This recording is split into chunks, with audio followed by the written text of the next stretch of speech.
There was something about old Henry that people in the town couldn't quite figure out.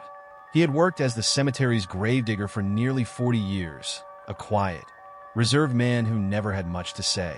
Though he had retired a few years back, he could still be seen walking the grounds every now and then, as if the cemetery was a part of him. And perhaps it was. Henry had buried hundreds of people there, watching over their final resting places long after their families stopped visiting. His silence was unnerving, but people respected him. He had, after all, spent most of his life with the dead. But what most didn't know, and what Henry never spoke about, was the figure. The one that showed up every night, after the sun had gone down and the cemetery was shrouded in darkness. Henry had seen him countless times, though he could never describe exactly what he looked like.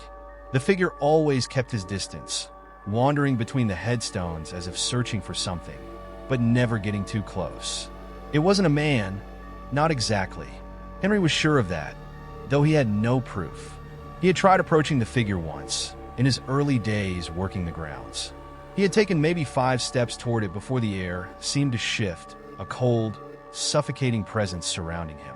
His legs locked up, fear gripping him so suddenly and completely that he thought he might collapse. Since that night, Henry had never tried to get close again. He didn't need to. The figure appeared almost every night, without fail. Always just after midnight, always moving between the graves. What it was doing there, Henry didn't know, but he had learned one thing over the years. Anyone who tried to get too close to it never came back. He had heard the stories from the townsfolk, rumors about teenagers sneaking into the cemetery after dark, thinking they could scare each other with ghost stories and dares. Some came back, shaken but unharmed.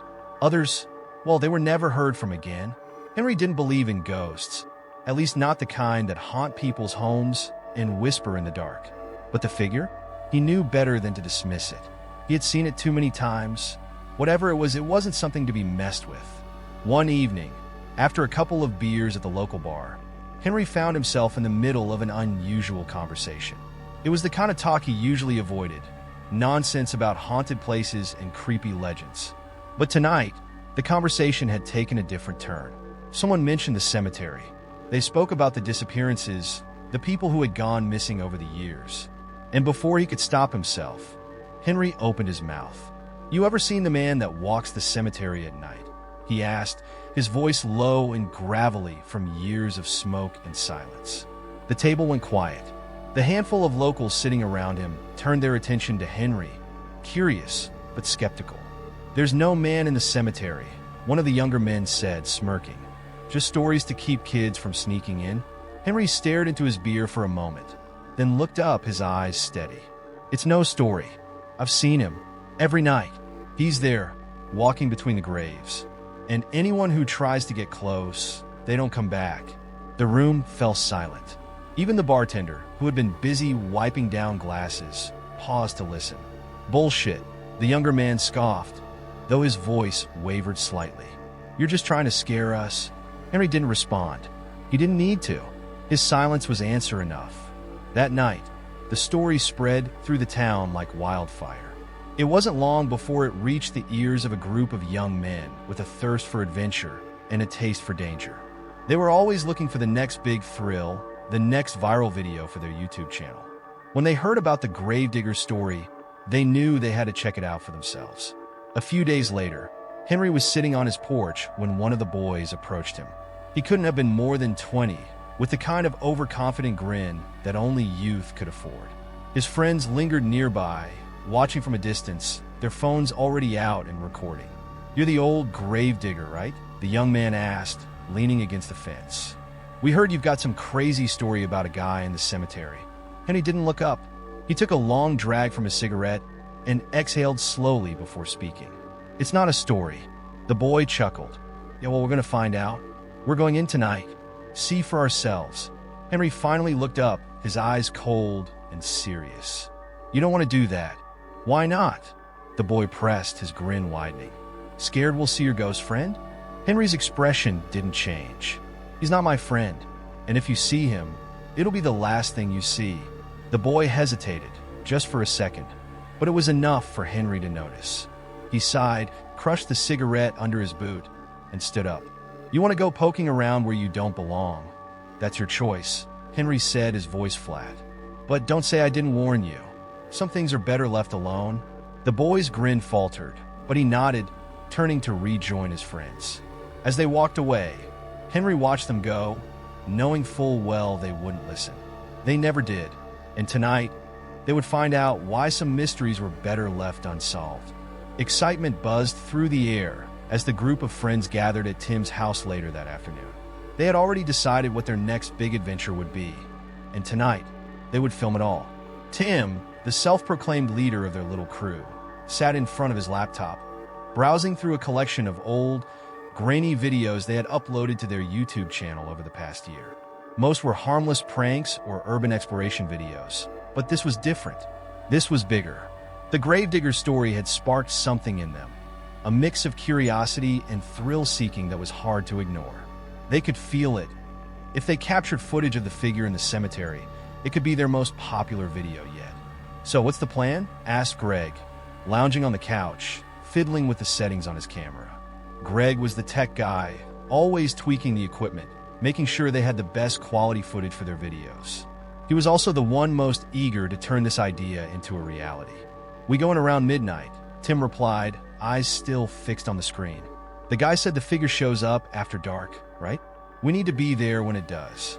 We set up the cameras in different spots, spread out, and catch it on tape. If we're lucky, we might even get close enough to figure out who or what it is. It's just some old dude wandering around," chimed in Lisa, sitting cross-legged on the floor. She was the most skeptical of the group, always grounding their more outlandish ideas with a touch of realism. "Probably some homeless guy or a caretaker who likes to mess with people." "Maybe," Tim shrugged. "But if it's not, imagine what that'll do for the channel. This could blow up. Millions of views. People love this kind of creepy shit." "What about the disappearances?" Greg asked, glancing up. "That part of the story freaks me out a little. What if it's more than just some guy messing with people?" Tim finally turned away from the screen to look at him, smirking. "You scared, man? Come on. It's just a local legend.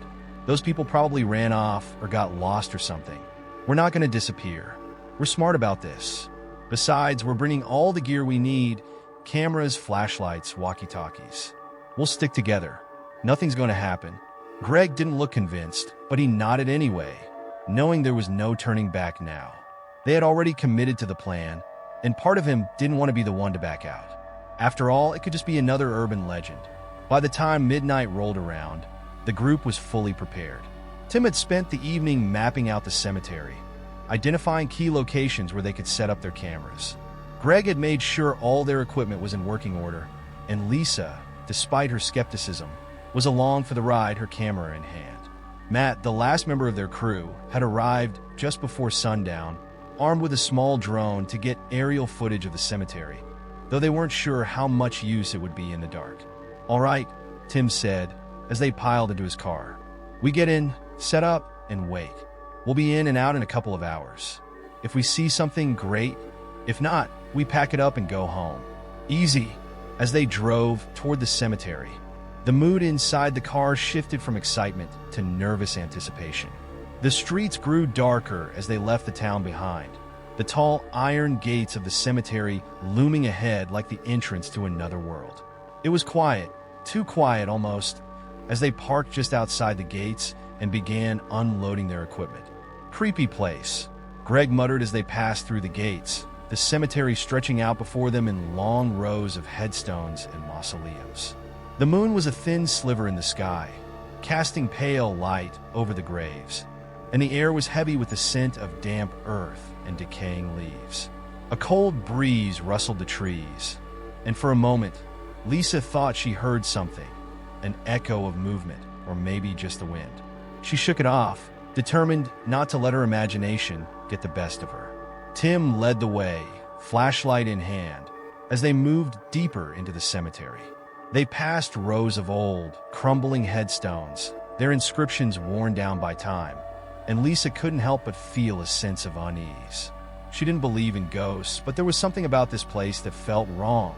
"Let's set up here," Tim said, stopping near the center of the cemetery. They spread out, placing their cameras strategically around the area, each one pointing in a different direction to cover as much ground as possible. Greg kept glancing over his shoulder as he set up his equipment, as if expecting to see something lurking in the shadows. Once everything was in place, they gathered together, checking the camera feeds on Greg's laptop. Everything seemed normal, just row after row of silent graves, the wind blowing softly through the trees. "We'll take shifts watching the feeds," Tim said. "Two of us keep an eye on the cameras, two of us can explore a bit. We'll rotate every hour.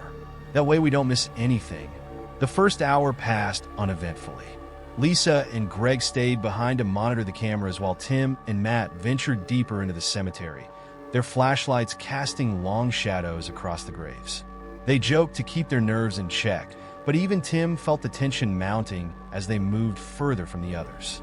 As the second hour approached, the walkie-talkie crackled to life.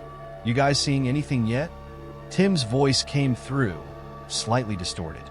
"Nothing," Lisa replied, scanning the laptop screen. "It's just quiet. Really quiet. Keep looking," Tim said. "We're going to check out the older section of the cemetery. Call us if you see anything weird." As they ventured further into the cemetery, Tim and Matt passed by mausoleums that looked like they hadn't been touched in decades. Moss and ivy crawled over the stone, and the air felt colder here, as if the temperature had dropped a few degrees. The wind picked up again, stronger this time, and Tim could have sworn he saw something move out of the corner of his eye. A shadow, just at the edge of the light. "You see that?" he asked, his voice quieter now. Matt turned, shining his flashlight in the direction Tim was pointing, but there was nothing there. "See what?" Tim hesitated, his eyes narrowing as he scanned the area. "I don't know, probably nothing." But as they continued, both of them became more aware of the silence, of how the world around them seemed to grow darker, colder. It was as if the cemetery was holding its breath, waiting for something to happen. Then, a sound broke the stillness. A faint shuffling, like footsteps on the gravel path. "Did you hear that?" Matt whispered, stopping in his tracks. Tim nodded, his heart pounding in his chest. The footsteps grew louder, closer, but they couldn't see anyone. The beam of their flashlights swept over the graves, searching for the source, but the path was empty. Then, from behind one of the larger mausoleums, a shadow emerged. Tim's grip tightened on his flashlight as he took a step forward, squinting into the darkness. The shadow moved slowly, deliberately, its form barely visible in the dim light. "Is that?" Matt's voice trailed off. They both stood frozen, watching as the figure came into view, its movement strange and unnatural. It didn't look like a person, not exactly. Its shape was wrong, distorted, as if it didn't belong in this world. Tim reached for his walkie-talkie, his hand shaking. "Guys, we got something. We got something here." The tension in the air was palpable as Tim and Matt stood frozen, their eyes locked on the shadowy figure that had just appeared from behind the mausoleum. The faint shuffle of footsteps had stopped, and now all they could hear was the rapid pounding of their own hearts. For a moment, neither of them moved. The figure remained still as well, a dark shape that seemed to defy the light, its edges blurred as if it was never truly there at all. "Tim, what the hell is that?" Matt whispered, his voice barely audible, but laced with a trembling uncertainty. He kept his flashlight fixed on the figure, but the beam of light did nothing to clarify what they were looking at. It seemed to flicker at the edges, its form shifting ever so slightly, as though it wasn't part of this world. Tim didn't answer immediately. His mouth was dry, and his throat felt tight as he gripped the walkie-talkie harder. His fingers hovered over the button, wanting to call the others, but not wanting to make a sound that could alert the figure to their presence, if it wasn't already aware of them. He took a shallow breath, trying to steady himself. "We need to get this on camera," Tim finally said, barely able to mask the shake in his voice. He signaled to Matt, who reluctantly reached for his camera and pointed it toward the figure. But even as the lens focused on the shape in the distance, the screen flickered, distorting the image. No matter how much Matt adjusted the settings, the figure refused to come into focus. The walkie-talkie crackled to life suddenly, startling both of them. "Tim? Matt? You guys all right?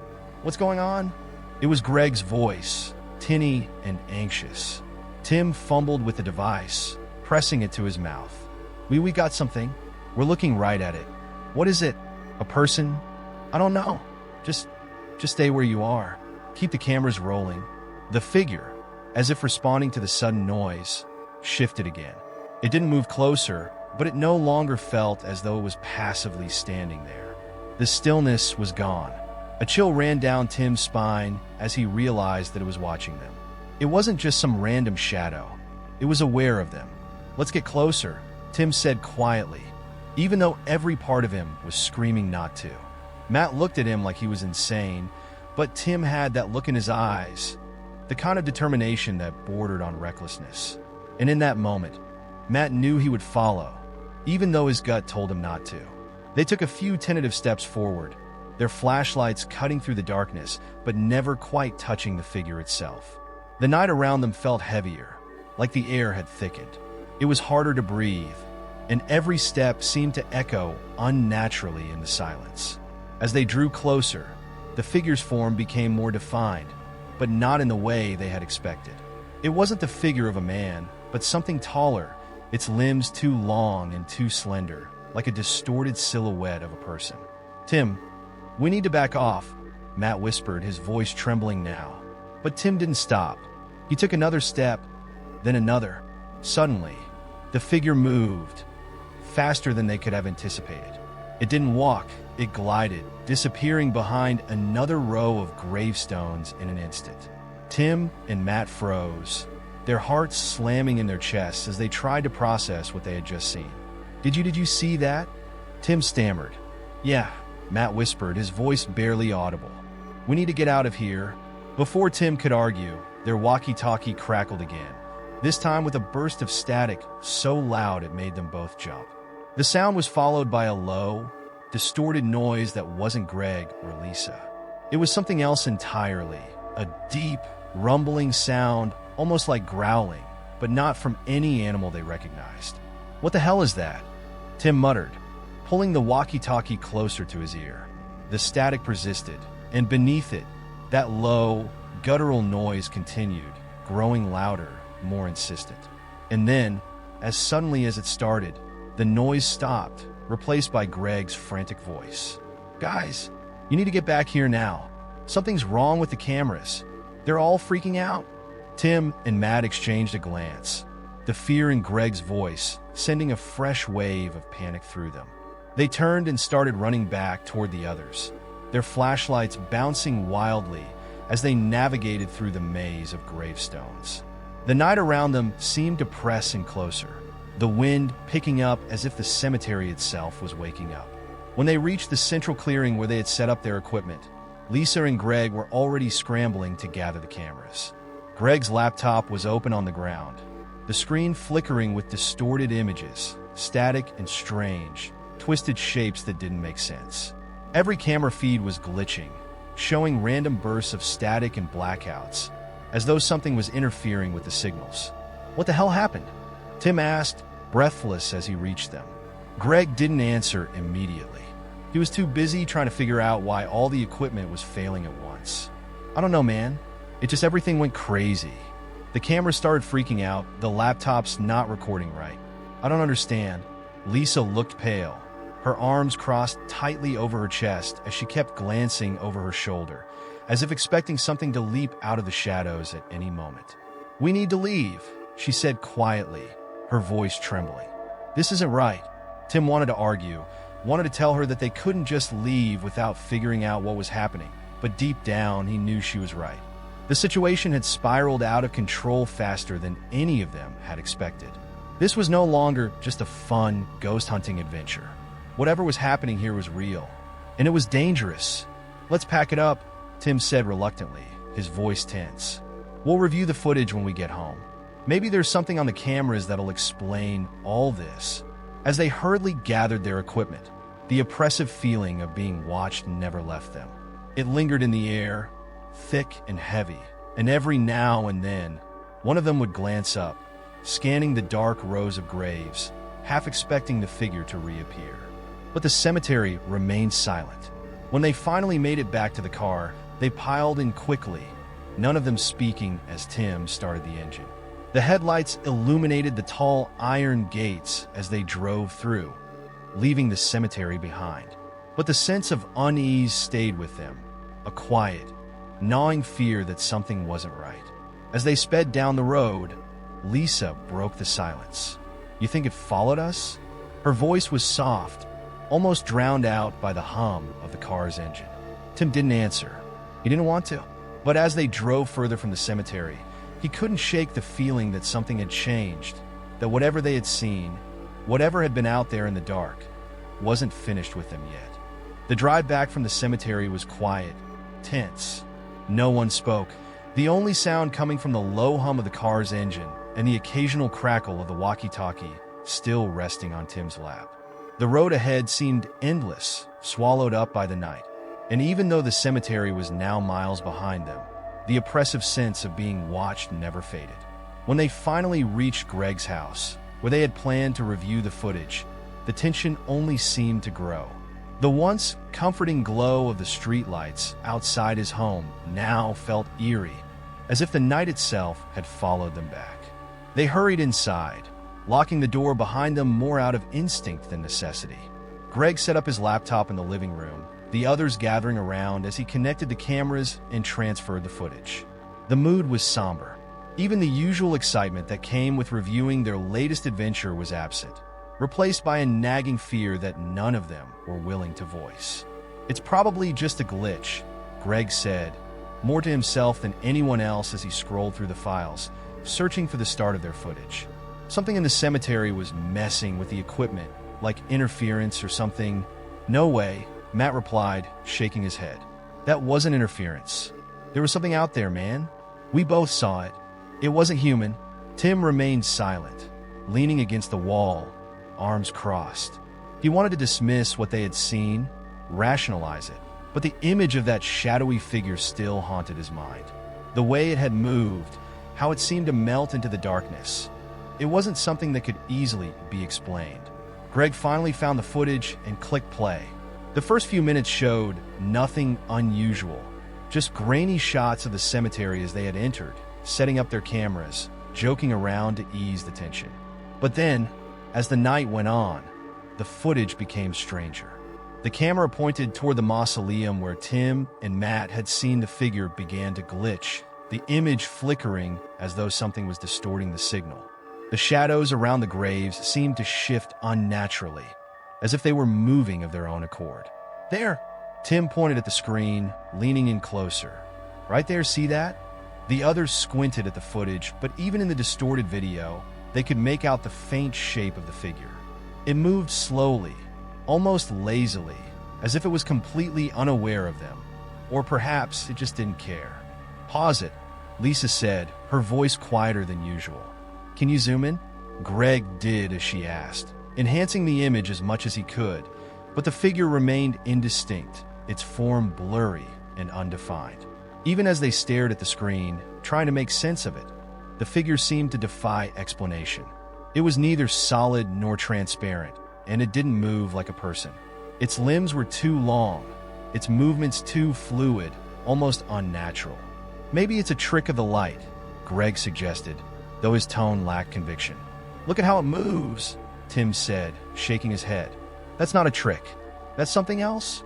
The room fell silent as they continued to watch the footage, unease creeping into their thoughts. The figure appeared and disappeared several times throughout the night, always at the edges of the camera's view, never fully in focus.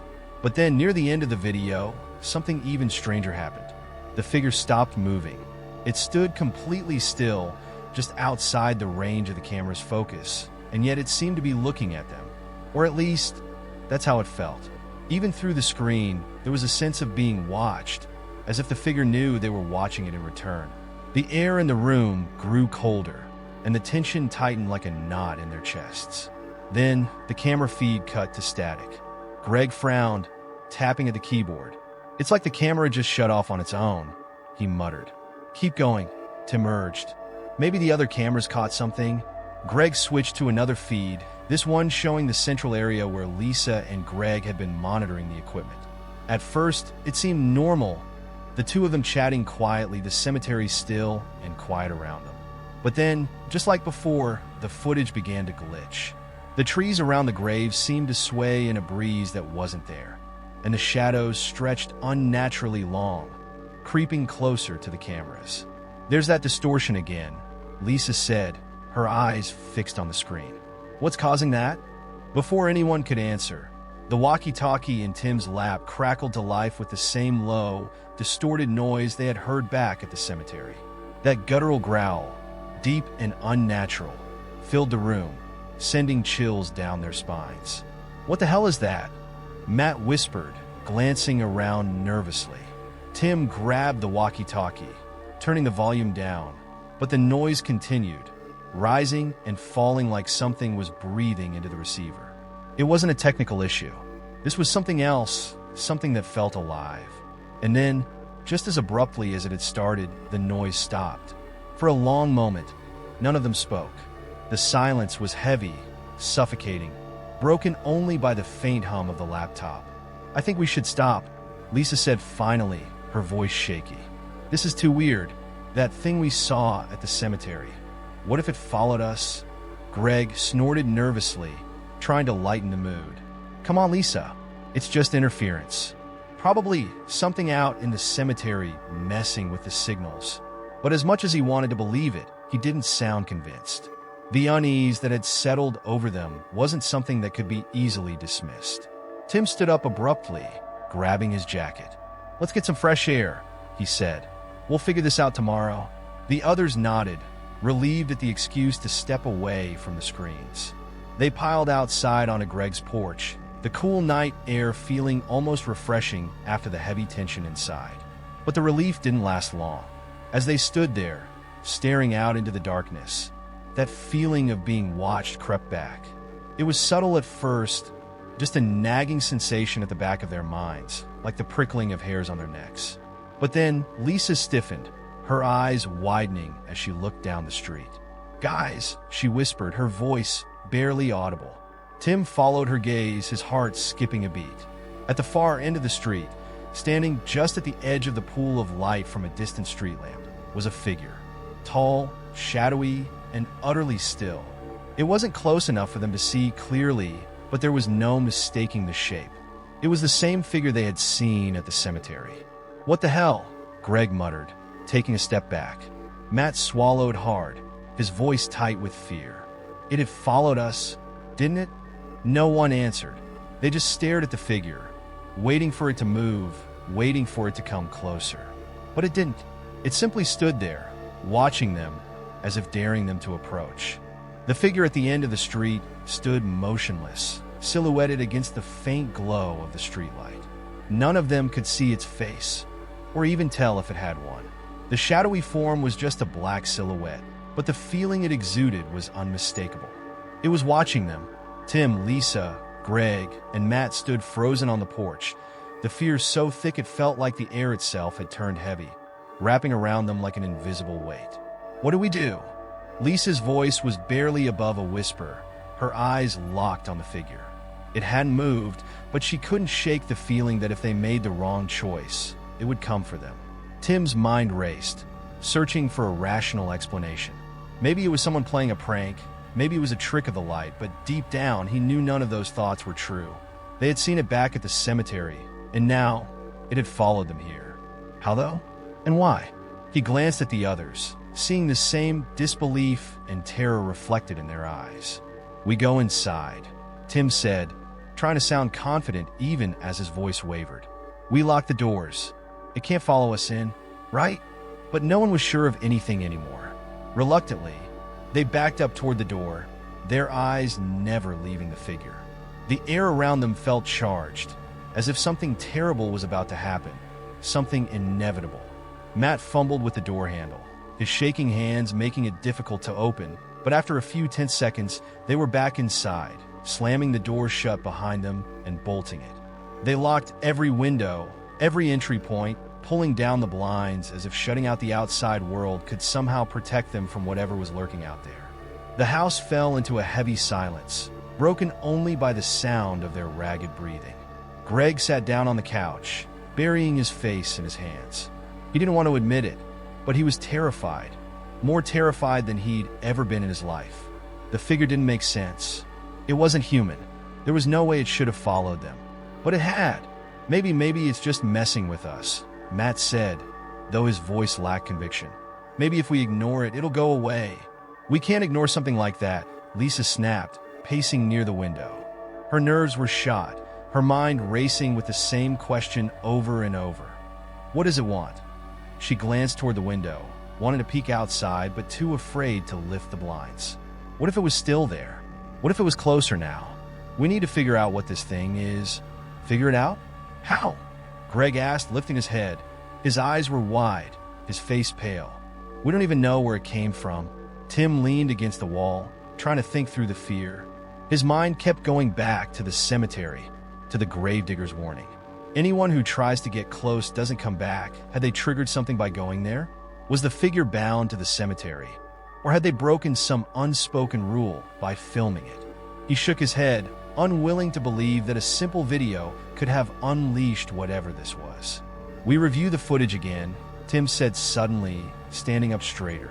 There's got to be something we missed, something that explains what's going on. Greg groaned, rubbing his temples. You really think watching the footage again is going to help? We already saw it, Tim. There's nothing. Maybe there's something we didn't notice before. Something small. We got to try. Reluctantly, Greg pulled his laptop back out and connected the camera feeds again.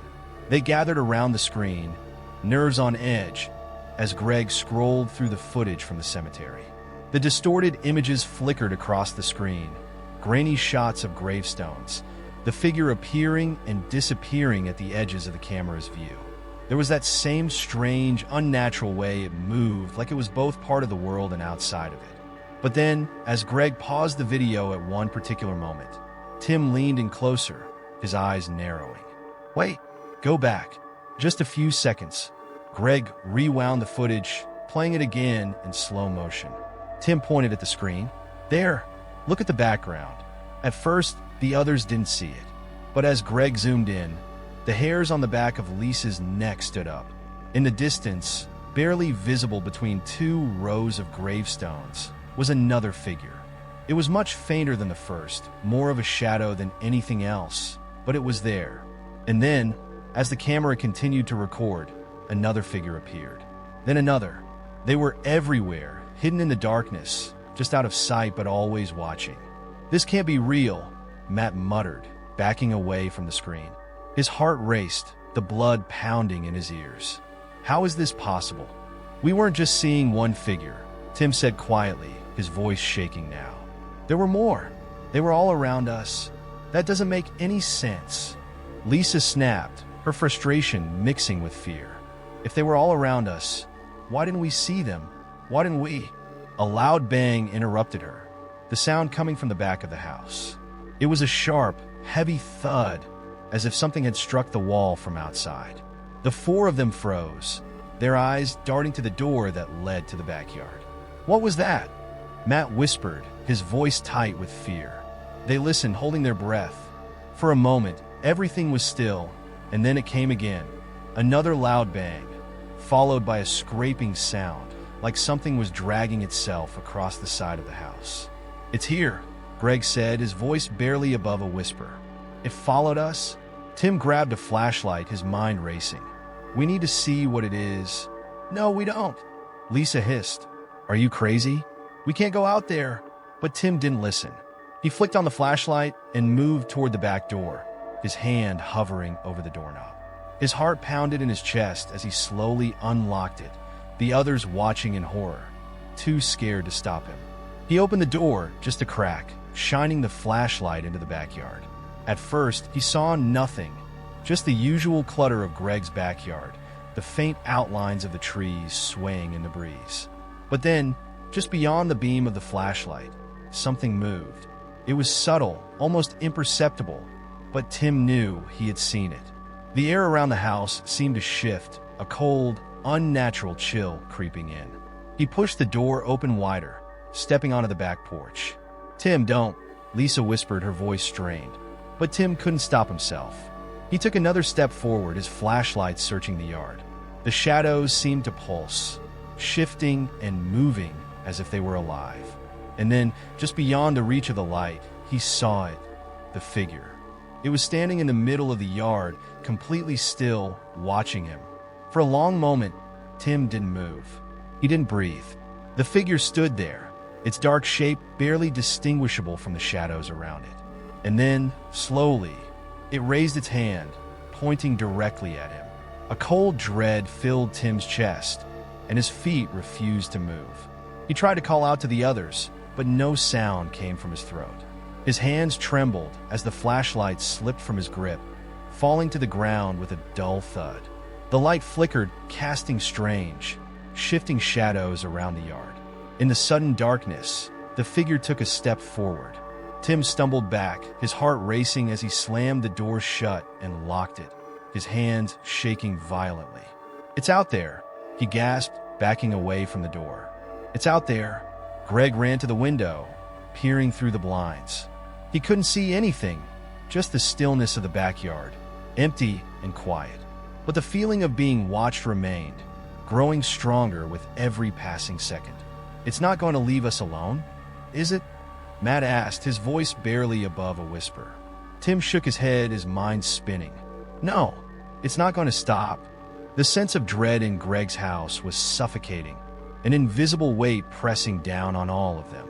Every creak in the floorboards, every whisper of wind against the windows felt amplified, like the house itself was holding its breath, waiting for something terrible to happen.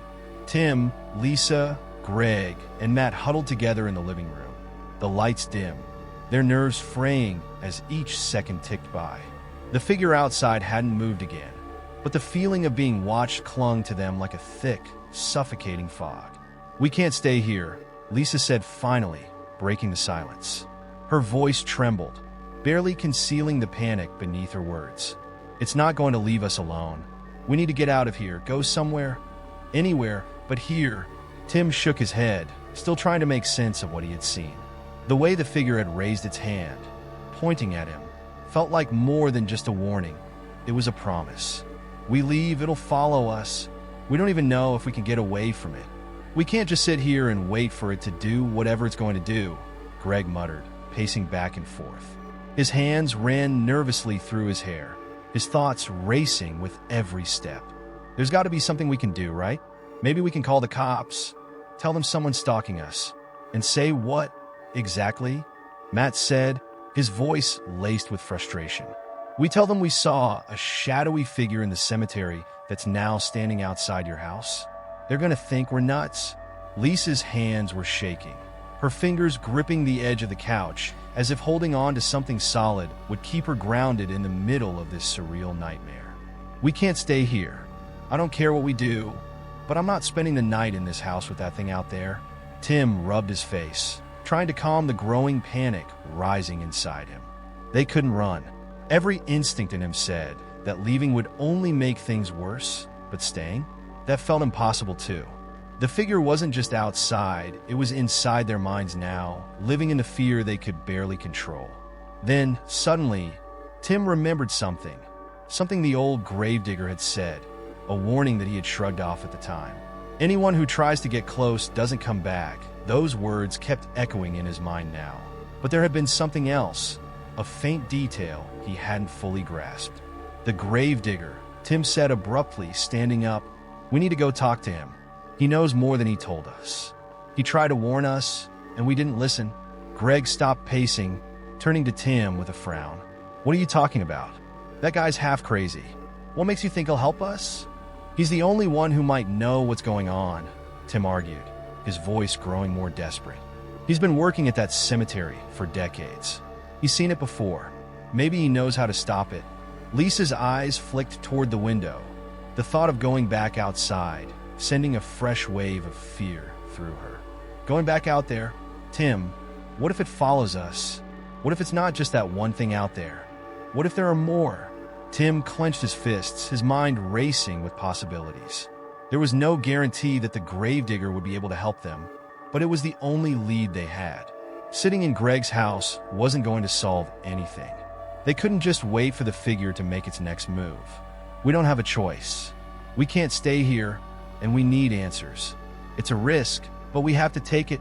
After a few agonizing moments of silence, Greg sighed. "Fine, we'll go see him." but we need to stick together. No one goes off alone, and we leave as soon as we have any answers." Tim nodded, feeling a sliver of relief. It wasn't much of a plan, but it was better than nothing. They grabbed what little they had, flashlights, the walkie-talkies, and prepared to leave, their movements quick and anxious. The figure outside hadn't made another appearance, but they all felt it, watching, waiting, lurking in the shadows beyond their sight. When they finally stepped outside, the cool night air hit them like a slap to the face.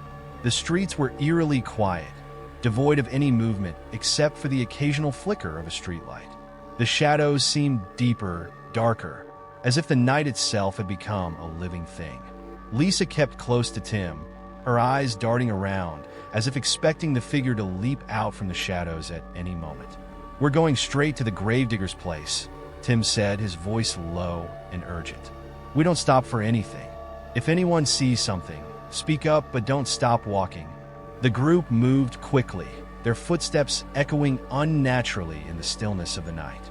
Every step felt heavier than the last, the sense of dread growing with each passing second. Greg kept glancing over his shoulder, half expecting to see the figure trailing them, but the streets remained eerily empty. No cars, no people, just the suffocating darkness. It took them nearly 20 minutes to reach the edge of town, where the old gravedigger lived. His house sat alone on a small plot of land near the woods, the windows dark and unwelcoming. As they approached, Tim could feel his heart pounding in his chest. What if the gravedigger refused to help? What if he didn't know anything after all? Tim knocked on the door, his knuckles hitting the wood harder than he meant to. For a long, agonizing moment, there was no sound. Then, finally, the door creaked open a few inches, and the familiar face of the old gravedigger appeared in the crack, his eyes narrowing suspiciously. "You again," the old man muttered, his voice gravelly. "What do you want this time?" "We need your help," Tim said, his words coming out in a rush. "You told us about the figure in the cemetery, the one that shows up at night. It's been following us. We don't know what to do." The gravedigger's eyes widened slightly, his face hardening. He opened the door wider, motioning for them to come inside. "You should have listened the first time. I warned you." The inside of the house smelled faintly of earth and wood smoke, the walls lined with old photographs and shelves cluttered with trinkets. The gravedigger led them to a small living room, where a single lamp cast a dim light over the room. He sat down in an old armchair, his eyes heavy with a knowledge none of them could quite grasp. "What you saw," the gravedigger began, his voice low and serious, "isn't just one thing. The figure that appears in the cemetery, it's part of something bigger, something older. It's been there for as long as the cemetery's been here, maybe even longer." "What is it?" Lisa asked, her voice barely above a whisper. The gravedigger shook his head slowly. "I don't know exactly. Some say it's a spirit, others say it's something else entirely. But I know this much, it's bound to the cemetery. It shows itself to those who get too close. And once you've seen it, it doesn't let you go. Is there a way to stop it?" Tim asked, his voice growing more desperate. "There has to be something we can do." The gravedigger leaned forward, his eyes dark and unreadable. "You can't stop it, not once it's attached to you. But you can break the connection. You have to go back to the cemetery. Return what you took." "We didn't take anything," Greg said, his voice shaking slightly. "We just filmed it." The gravedigger nodded grimly. "It's not about taking something physical. You took something when you saw it. When you filmed it, you disturbed it. You have to give it back. Destroy the footage. Leave nothing behind." For a moment, no one spoke. The weight of the gravedigger's words settled over them like a heavy shroud. The idea of going back to the cemetery, of facing the figure again, filled them all with a deep, bone-chilling fear. But what choice did they have? "We go back," Tim said finally, his voice steady despite the fear gnawing at him. "We destroy the footage, and we pray that it lets us go." The drive back to the cemetery felt surreal, like a nightmare they couldn't wake up from. The sky was still ink black, the world outside the car eerily silent. Tim kept his eyes on the road, his hands gripping the steering wheel tightly, while the others sat in tense silence. No one wanted to speak. They all knew what was waiting for them. but acknowledging it felt like inviting it in. Lisa sat in the back seat, staring out the window, her heart racing with every bump in the road. She could still feel the eyes of the figure on her, even though it wasn't there, at least not visibly. It was as if something had latched onto them the moment they entered the cemetery, a dark presence that refused to let go. She shivered, pulling her jacket tighter around her, hoping the gravedigger was right, that destroying the footage would be enough to sever the connection. Greg clutched the camera bag on his lap, the weight of it suddenly unbearable. The footage inside was supposed to be their breakthrough, the video that would take their channel to the next level. But now it felt like a curse. He wondered if it had all been worth it, if seeking out something so dangerous for the sake of a video was the biggest mistake they had ever made. He knew the answer deep down. They'd gone too far, and now they had to fix it. The cemetery loomed ahead, the wrought iron gates still slightly ajar from their last visit. The moon was hidden behind thick clouds, casting everything in shadow. As they stepped out of the car, the oppressive silence hit them again, wrapping around them like a thick fog. The wind had died down completely, leaving the night unnervingly still. "We do this fast," Tim said, his voice barely above a whisper. "We go in, destroy the footage, and get out." Matt nodded, his face pale in the dim light. "Let's not waste any time." They moved together toward the entrance of the cemetery, their footsteps crunching on the gravel. The rows of headstones stretched out before them like endless rows of forgotten lives. But tonight, they felt more like a warning. Every shadow seemed to twist and shift unnaturally, like they were being watched from every corner. And maybe they were. Tim led the way, his flashlight casting a thin beam of light ahead. They moved deeper into the cemetery, retracing their steps from the night before. As they approached the mausoleum where they had first seen the figure, that same cold, heavy feeling settled over them again. It was as if the air itself had become thicker, harder to breathe. Greg pulled out the camera, his hands shaking slightly as he fumbled with the memory card. "This is it," he said, his voice barely audible. "Once we delete this, it's over." Tim wasn't so sure, but he nodded anyway. They had no other choice. Greg inserted the card into his laptop, ready to delete the files, but just as he was about to hit the button, the air around them shifted. A low, guttural sound echoed through the cemetery, deep and unnatural, the same noise they had heard through the walkie-talkie. The group froze, their eyes wide with fear. The sound grew louder, more intense, like a heavy breath coming from everywhere at once. And then, out of the corner of his eye, Tim saw it. The figure. It stood just beyond the edge of the flashlight's beam, its body shrouded in darkness, but unmistakable. It didn't move. It didn't have to. The sheer presence of it was enough to send a wave of terror crashing over them. And then they saw more. Just like before, shadowy figures started to appear at the edges of the cemetery, slowly closing in, surrounding them. "We need to hurry," Lisa cried, her voice trembling. "Destroy the footage now." Greg's hands shook as he clicked through the files, his heart pounding in his chest. But the screen glitched, the files refusing to delete. His breath quickened, panic setting in. "It's not working. I can't." The figures were moving closer now, their dark shapes barely visible against the night, but they were everywhere, silent, watching, waiting. "Just do it," Tim shouted, grabbing Greg's shoulder, but it was too late. The laptop screen flickered violently, and then it shut off completely, plunging them into total darkness. The silence was deafening. For a moment, they were frozen in place, unable to process what had just happened. The figures around them stood still, their forms barely distinguishable from the night, but the feeling of being surrounded, trapped, was overwhelming. "Run!" Tim shouted, breaking the paralysis. They didn't need to be told twice.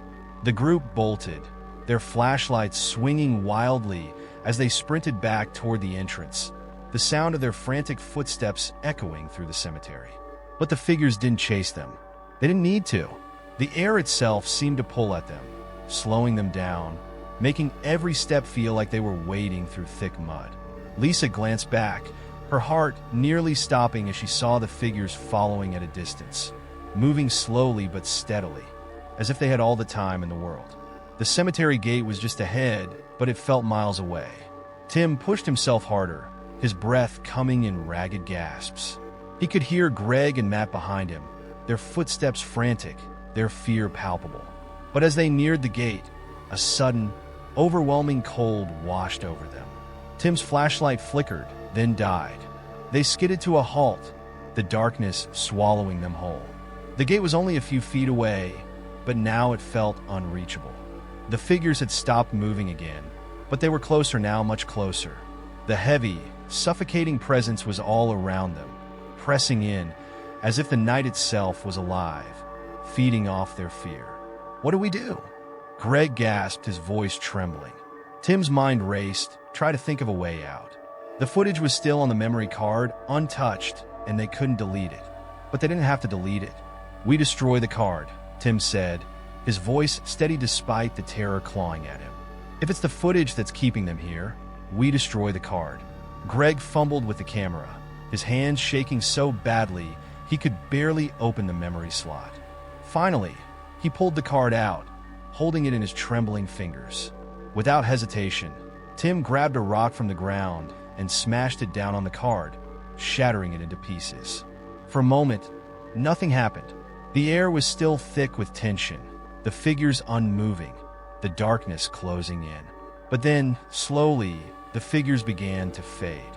One by one, their dark shapes dissolved into the night, until there was nothing left but the empty cemetery and the quiet rustle of the wind through the trees. The suffocating pressure lifted, and they could breathe again. The cold receded, leaving only the lingering chill of fear in their bones. They stood there in stunned silence, too shaken to speak, too afraid to move. The cemetery was still quiet, as if the figures had never been there at all. But the memory of their presence, the overwhelming terror, remained. "It's over," Lisa whispered, her voice barely audible, as if speaking too loudly would bring the figures back. Tim nodded, though he wasn't entirely sure if it really was over. They had destroyed the footage, severed the connection, but the fear, the feeling of being watched, it still lingered like a shadow they couldn't shake. "We're not coming back here," Matt said, his voice firm, his eyes wide with lingering fear. "Never," Tim agreed. Together, they turned and walked back through the gates, leaving the cemetery behind. But even as they drove away, the night closing in around them once more, none of them could shake the feeling that something had followed them. Something that couldn't be erased by smashing a memory card. The cemetery was behind them, but the darkness had never felt closer.